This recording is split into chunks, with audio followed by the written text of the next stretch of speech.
જો તમારે કોઈ વેલને 10 મીટર એટલે કે 30 ફૂટ કરતાં પણ વધારે ઊંચી ચડાવવી છે તો એક વેલનું નામ હું આજે આપીશ, જે વેલ 30 ફૂટ એટલે કે 10 મીટર કરતાં પણ વધુ ઊંચાઈએ ચડી શકશે।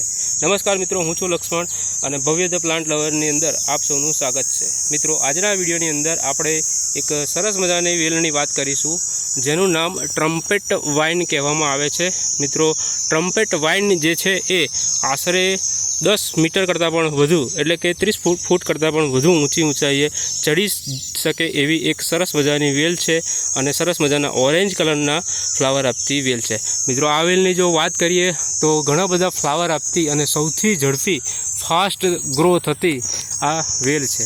મિત્રો, આ જે વેલ છે એનું નામ ટ્રમ્પેટ વાઇન કેમ પડ્યું એ સૌથી પહેલાં આપણે જાણીશું। તો મિત્રો, ટ્રમ્પેટ એટલે કે ભૂંગળા અને ભૂંગળા આકારના જે ફૂલ છે એ આ ટ્રમ્પેટ વાઇન એટલે કે આ વેલ છે એની અંદર થતા હોય છે, માટે મિત્રો આ વેલને ટ્રમ્પેટ વાઇન કહેવામાં આવે છે। મિત્રો, પત્તાની જો વાત કરીએ તો લીમડીના પાન જેવા એના જે પાન છે થતા હોય છે, મીઠી લીમડીના પાન જેવા પાન થતા હોય છે અને વેલ સરસ મજાની ગ્રો થતી હોય છે।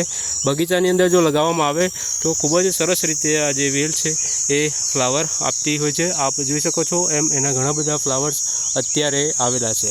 મિત્રો, ફ્લાવર આવવાની સિઝનની જો વાત કરીએ તો સ્ટાર્ટિંગ એન્ડિંગ સિઝન એટલે કે જ્યારે કોઈ ઋતુ પૂરી થતી હોય અને કોઈ ઋતુની શરૂઆત થતી હોય ત્યારે આ જે વેલ છે એની પર ફ્લાવર ઘણી બધી માત્રાની અંદર આવતા હોય છે। મિત્રો, અત્યારે આ લીમડાના ઝાડને ચોંટીને આ વેલ ચડેલી છે। જો તમારે 30 ફૂટ કરતાં પણ વધુ જો ચડાવી હોય તો જો તમારી જે દિવાલ છે એ રફ હોય તો આવી રીતે એના જે મૂળિયા છે એ ચોંટી અને જે તમારે જ્યાં ચડાવી હશે ત્યાં ચડાવી શકે છે અથવા તો કોઈ દોરી બી બાંધી અને ચડાવી શકે છે।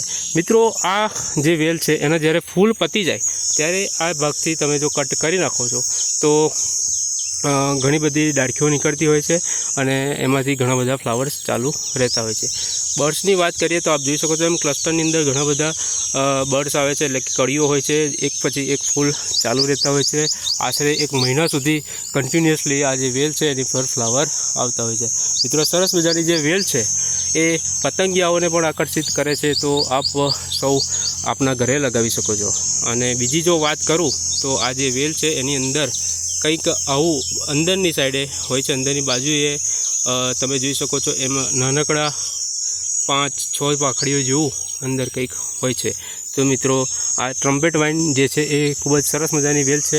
તમે આને જો કુંડાની અંદર ઉગાડવા માગતા હોય તો સાથે મોસ્ટિક સાથે તમારે એને ઉગાડી દેવાની રહેશે, તો સરસ રીતે ગ્રો થઈ જશે।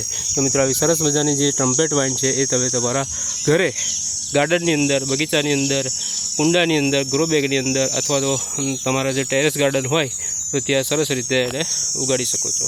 મિત્રો, આ જે પાછળ આપ જોઈ શકો છો એ સરસ મજાના ફ્લાવરવાળી જે વેલ છે એ ઘણી ઊંચાઈ સુધી એ ગ્રો થતી હોય છે। ખૂબ જ સરસ મજાના ઓરેન્જ કલરના ફ્લાવર આપતી આ વેલ છે। અને મિત્રો, આની કાળજીની જો વાત કરીએ તો જ્યારે પણ તમે આ વેલ લગાવો છો ત્યારે એને ખાતર પાણી કરી દેવાનું રહેશે, ત્યારબાદ ઓછા પાણીએ પણ આ વેલ જે છે એ ગ્રો થઈ જશે।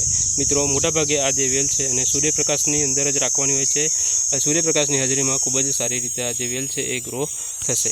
તો મિત્રો, આવી સરસ મજાની ટ્રમ્પેટ વેલ તમે પણ તમારા ઘરે ઉગાડજો। વિડીયો જો ગમ્યો હોય તો વિડીયોને લાઇક કરજો, શેર કરજો અને જો તમે અમારી ચેનલ પર નવા હોય તો અમારી ચેનલને સબસ્ક્રાઈબ કરજો, જેથી કરીને આવા જ ઉપયોગી વિડીયોની નોટિફિકેશન તમને સૌથી પહેલાં મળતી રહે।